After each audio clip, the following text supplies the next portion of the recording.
우리의 만남을 하나님 허락해 주셨는 줄 믿습니다. 특별히 아버지 하나님의 나라를 위하여 또 이렇게 신학을 공부하고 있는데 하나님께서 두 분을 축복하여 주셔서 이 부르심 앞에 하나님을 응답하며 순종하며 나갈 때 우리가 알지 못한 하나님의 새 일과 새 역사를 일으키는 것을 삶 속에서 깊게 경험하며 살아가는 복된 삶 되게 하여 주시옵소서.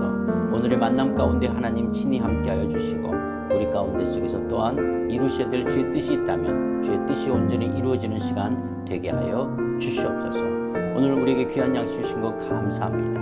우리 모두 육체적으로 강건케 하여 주시옵시고 오늘 함께하는 이 시간이 우리 모두에게 복되며 하나님께 영광이 되어지는 귀한 시간 되게 하여 주시옵소서. 예수님의 이름으로 기도드리옵나이다. 아멘. 참 바쁘게 잘 지내셨어요? 그래서 이제 65세에 은퇴를 했는데 이제 뭐 70세까지 하려면 할 수도 있지만 그 내가 은퇴 끝날 때가 코로나가 끝날 때였어. 끝나고 나서 했나. 그래서 이제 3년 동안 코로나 있으면서 이제 교회가 예배를 제대로 못 드렸잖아. 그러면서 이제 또 나는 이제 일본에 원래 선교사로 나갔댔거든. 그래서 그것까지 하면 한국 떠난 게 32년이에요. 그래서 들어가자. 이제 그러니까 중국에서 21년, 일본에서 11년. 저도 이제 막 많은 나이는 아닌데 이게 몸에 티가 나더라고요. 괜찮으신 거죠? 이제 또 한국에 잘 적응했어요. 벌써 이제 나온 지 2년 한 3개월, 2년 4개월. 어떠세요? 시간이 금세금세 가는데 이제 한국에 32년 만에 왔는데 도쿄나 상하이가 서울하고 가까우니까 사실 뭐 1년, 2년 사이에 뭐 한두 번씩은 왔다 간 것 같아. 한라 들어오니까 내 나라인데도 불구하고 조금 답답하시죠? 어려워요. 그 옛날에 내가 선교사 훈련 받을 때 다시 돌아왔을 때 이 리엔터리 컬처쇼가 있다 그랬거든. 뭐 무슨 컬처쇼 그랬거든. 그런데 확실히 거기에 이제 너무 젖으셔서 뭔가 그 하나님에 대한 사랑이라든지 그런 열정들이 좀 사그러든 것 같은 거에 대한 기분을 좀 느끼시는 거예요. 은퇴하신 분들이. 그럴 수밖에 없지. 벌써 이제 현역에 있을 때는 책임이라는 게 있잖아. 근데 이제 책임을 놓게 되면 뭐 벌써 좀 달라지지. 그 열정이 그럴 수밖에 없고. 하나님께서는 시대가 굉장히 많이 변해가면서 우리의 역할이 굉장히 다양해졌어. 이제 그게 때로는 교회 성장, 부흥, 또 선교, 전도 이런 이름 아래 과연 이렇게까지 가도 되나 할 정도로. 그래서 교회도 작은 교회 있고 큰 교회가 있을 수 있는 것처럼 우리의 부르심 속에 하나님의 일을 하는 거야. 그것이 더 우월하고 또 더 쓰시고 이쪽은 열등하고 안 쓰시고 이런 것이 아니라는 거예요. 근데 저는 이제 학교를 다니는 입장이잖아요. 예전에 제가 씀씀이라든지 제가 생활했던 거에 비해서 제가 학교 갔을 때는 너무 초라하고 너무 힘들었었거든요, 사실. 근데 그때 굉장히 원망을 했는데 제가 너무 놀란 게 거기 있는 신학생들하고 어울리다 보니까 거기 있는 신학생들에 비하면 저는 많이 풀어주신 거예요. 그럼. 정말 100원 한 장도 그들은 없을 수 있죠. 힘들어 하시더라고요. 나도 신학교 다닐 때 나는 이제 여기 총신을 했거든. 근데 야 어떻게 이렇게 가난한 사람들을 다 모아놨을까 할 정도로 그러거든. 또 반면에 근데 우리 때는 나라 자체가 가난했어. 그래서 가난한 게 당연한 건데 지금 총신을 가보니까 주차장에 차 댈 데가 없을 정도로 차를 많이 갖고 오더라고. 옛날에는 무슨 차, 그거 좀 다른 거야. 그러니까 이제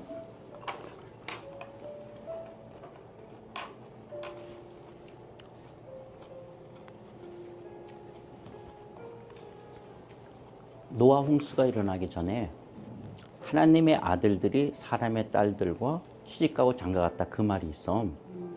그 말은 뭐 하나님의 아들들이 사람의 딸하고 결혼했다 이게 문제가 아니라 가인 아들 아벨이 죽고 셋 에노스 이어지는 그 에노스의 후예들은 하나님을 하나님으로 여기고 예배해야 될 공동체들이야. 근데 반면에 아벨을 죽인 가인 그 가인의 후예들은 하나님을 모르는 사람들이야.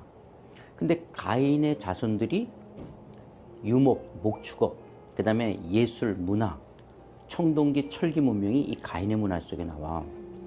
그러니까 하나님을 예배해야 될 사람들이 현실적으로 보니까 이들이 더 부요하게 되어져.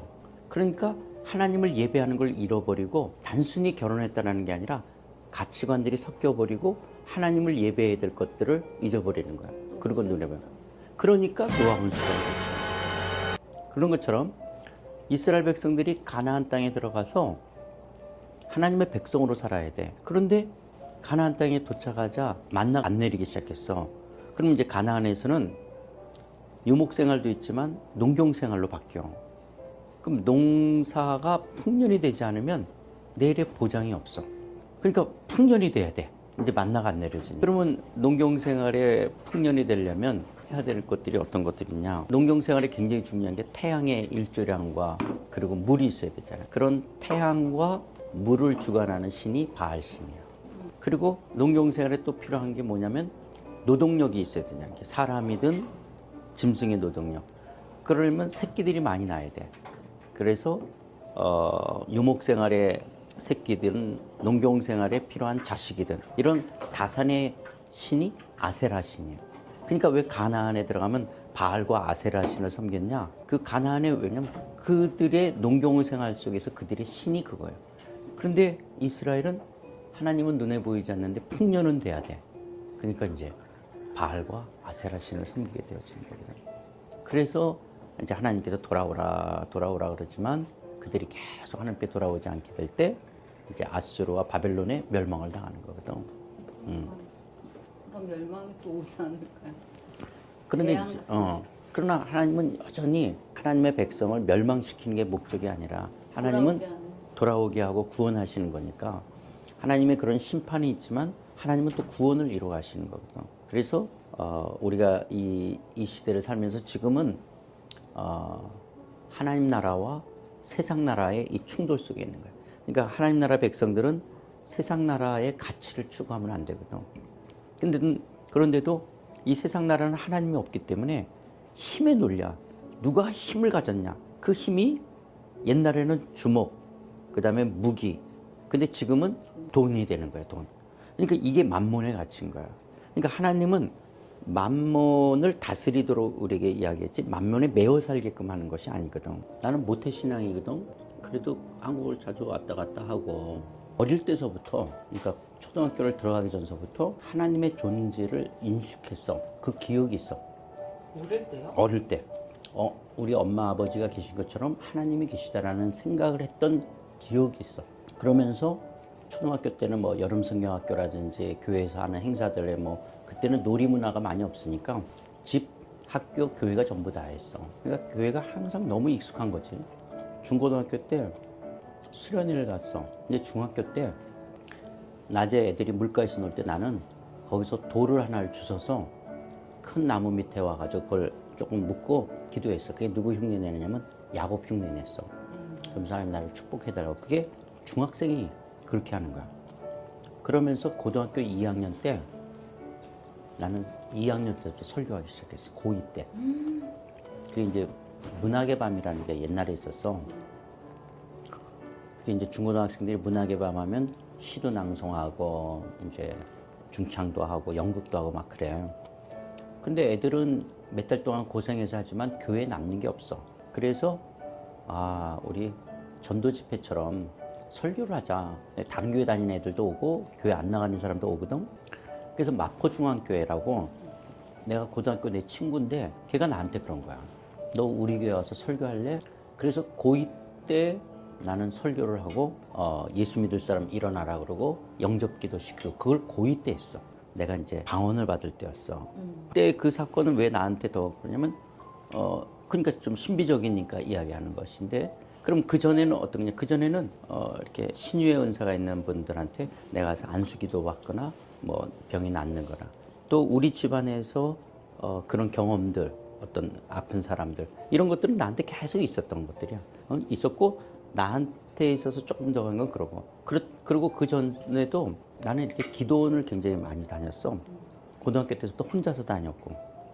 기도원이요? 기도원을 가서 막 금식도 하고 그걸 고등학교 때도 그런 거야. 근데 왜 그러냐?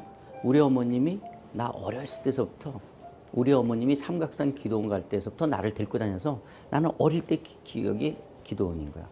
그래서 내가 아까 목사님은 어떤 성령 체험이나 또 하나님의 부르심이 어떤 거냐 할 때 이게 내가 길어진다라는 할 때 나 같은 이런 케이스도 있다는 거야. 나는 그러니까 조금 여러 케이스가 있는 중에 목사님은 어떻게 보면 아예 처음부터 요 길로만 갔구나 할 정도로 나는 고2 때서부터 설교를 하고 그리고 신학교를 충신을 가고 거기서 가고 요 길로만 계속 온 거야. 세상에 대한 경험이 하나도 별로 없지. 교회도 다 틀리고 목사님들 생각도 다 틀리고 교수님들 생각도 다 틀리잖아요. 지금 이 시대는 그냥 막연하게 이게 하나로 이렇게 통합하는 다 약간 마음이 서로 안 맞으면 약간 좀 너는 너대로 이런 게 굉장히 심했더라면 지금은 약간 이게 같은 생각으로 가는 것도 나쁘지 않아요. 되게 근데 그거는 힘든 일이죠. 아니 근데 도리어 다양하기 때문에 협업 같이 힘을 이렇게 모아서 하는 게 굉장히 중요한 시대야 지금은. 왜냐면 전에는 어떤 사람이 정보를 가져서 한 사람이 그냥 탁월한 사람이 있었어. 그런데 이제는 정보들이 많이 공유가 돼. 그러니까 한 사람이 우뚝 한 사람이 없고 이제 너나 나나 비슷비슷하고 내려갈수록 점점 실력들이 비슷비슷한 거야. 다양함들이 같이 모여서 해야 되는 거야. 그래서 직장도 그렇고 대학도 이제는 뭐냐면 옛날에는 뭐 제2전공, 복수전공 그런데 이제는 이런 것들을 통합되어진 여러 분야를 같이 하는 전공으로 바뀌어. 금융을 한다. 금융하고 전자공학하고 옛날에는 별개처럼 말했어. 무슨 금융하고 전자공학. 근데 이제는 전자공학하고 금융이 같이 합쳐져 있어야 되는 거예요. 왜냐면 그런 어떤 전부 이렇게 그 시장을 분석하고 하는 데 있어서 다 컴퓨터로 해야지 되니까 또 요즘 AI니까 이쪽으로 전문성을 갖지 않으면 그런 기계를 만들 수가 없는 거거든. 이게 다 합쳐지는 거. 근데 우리 신앙도 그런 거야 전부. 그래서 협업을 굉장히 많이 해야 돼. 상해 2주 맞잖아요. 2주. 너무 좋아졌어요. 더 좋아졌어요. 교회 근처도 천지개벽했어. 중국은 종교의 자유가 있어요. 이걸 굉장히 한국 사람들이 오해해. 아니야. 중국은 종교의 자유가 있어. 기독교, 천주교, 불교, 이슬람, 도교 5대 종교는 법적으로 종교의 자유가 있어. 북한은 종교를 핍박해. 종교를 믿으면 감옥에 가야 돼요. 중국은 종교의 자유가 있어. 기독교인들만 중국에 미니멈 5천만 명이 넘어. 기독교 대강국이야. 5천만 명.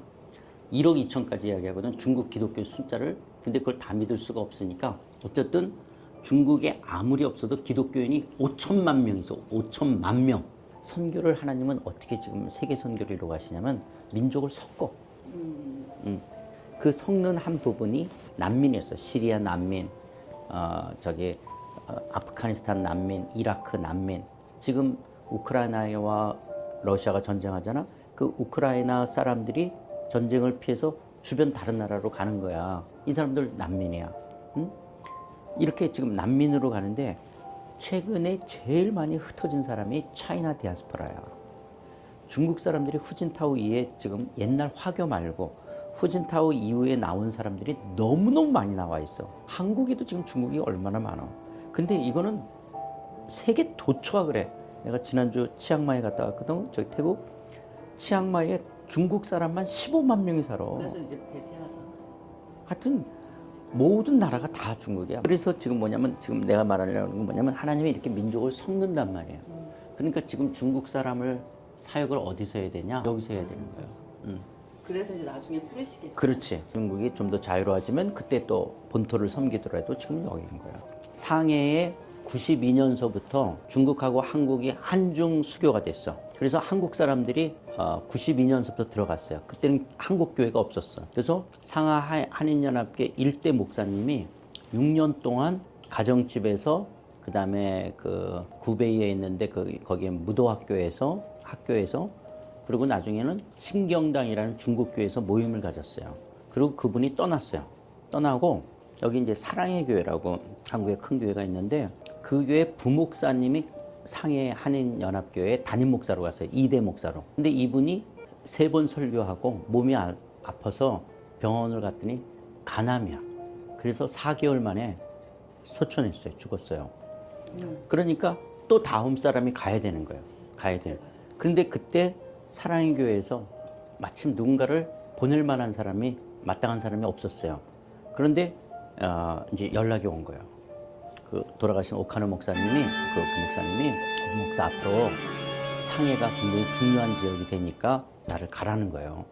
근데 나는 중국에 가서 한인교회를 할 생각은 그건 생각해 본 적이 없는 거예요. 그런데 이제 목사님이 워낙 이제 크신 분이니까 그분 말을 이렇게 들어야 되기 때문에 가서 한번 설교하고 나는 안 가려고 그랬어요. 그런데 정말 하나님의 섭리가 거기를 가게끔 되어진 거예요. 그래서 좁은 길도 아니지만 그때 당시는 내가 상하이를 선택하는 거는 굉장히 좁은 길을 선택한 거였어요. 그렇게 해서 어떻게 보면 이렇게 밀려서 간 거예요. 내가 원해서 간 게 아니고 한인교회를 갔는데 이제 한중 수교가 맺은 지가 10년이 지났어. 2002년이 됐어요. 그때서부터 한국 사람들이 막 쏟아져 들어오기 시작한 거예요. 그래서 상해교회가 이제 굉장히 큰 교회가 되게 된 거죠. 상해교회는 그 사랑의 교회에서 이렇게 계속 그거는 아니었는데 이제 목사님 그 첫 번째 목사님 다음으로부터 이렇게 후임 목사님을 오게 하는 것이 사랑의 교회 연결이 돼서 그 아까 돌아가신 목사님, 나 지금 와 있는 네, 대목사님 목사님. 다 이제 그렇게 된 거지. 목사님께서 되게 많은 이렇게 선교나 목회를 오래 하셨잖아요. 근데 거기에 대한 이게 많은 사람들을 잘 꿰뚫어 볼 수 있으실 것 같은 느낌이 되게 저한테 세게 와요. 그래서 굳이 그 사람이 말 안 해도 뭔가 다 읽을 수 있는, 그리고 그 사람의 세월도 볼 수 있는 그런 느낌이 저한테 많이 오늘 들었거든요. 그래서 그것 또한 목사님께서 하시는 게 아니고 하나님께서 이렇게 또 은사를 주셔서 하시는 거니까 어떻게 보면은 지금 저희한테 해주신 말이 절대 그냥 가볍게 듣지는 못한다는 거죠, 저는.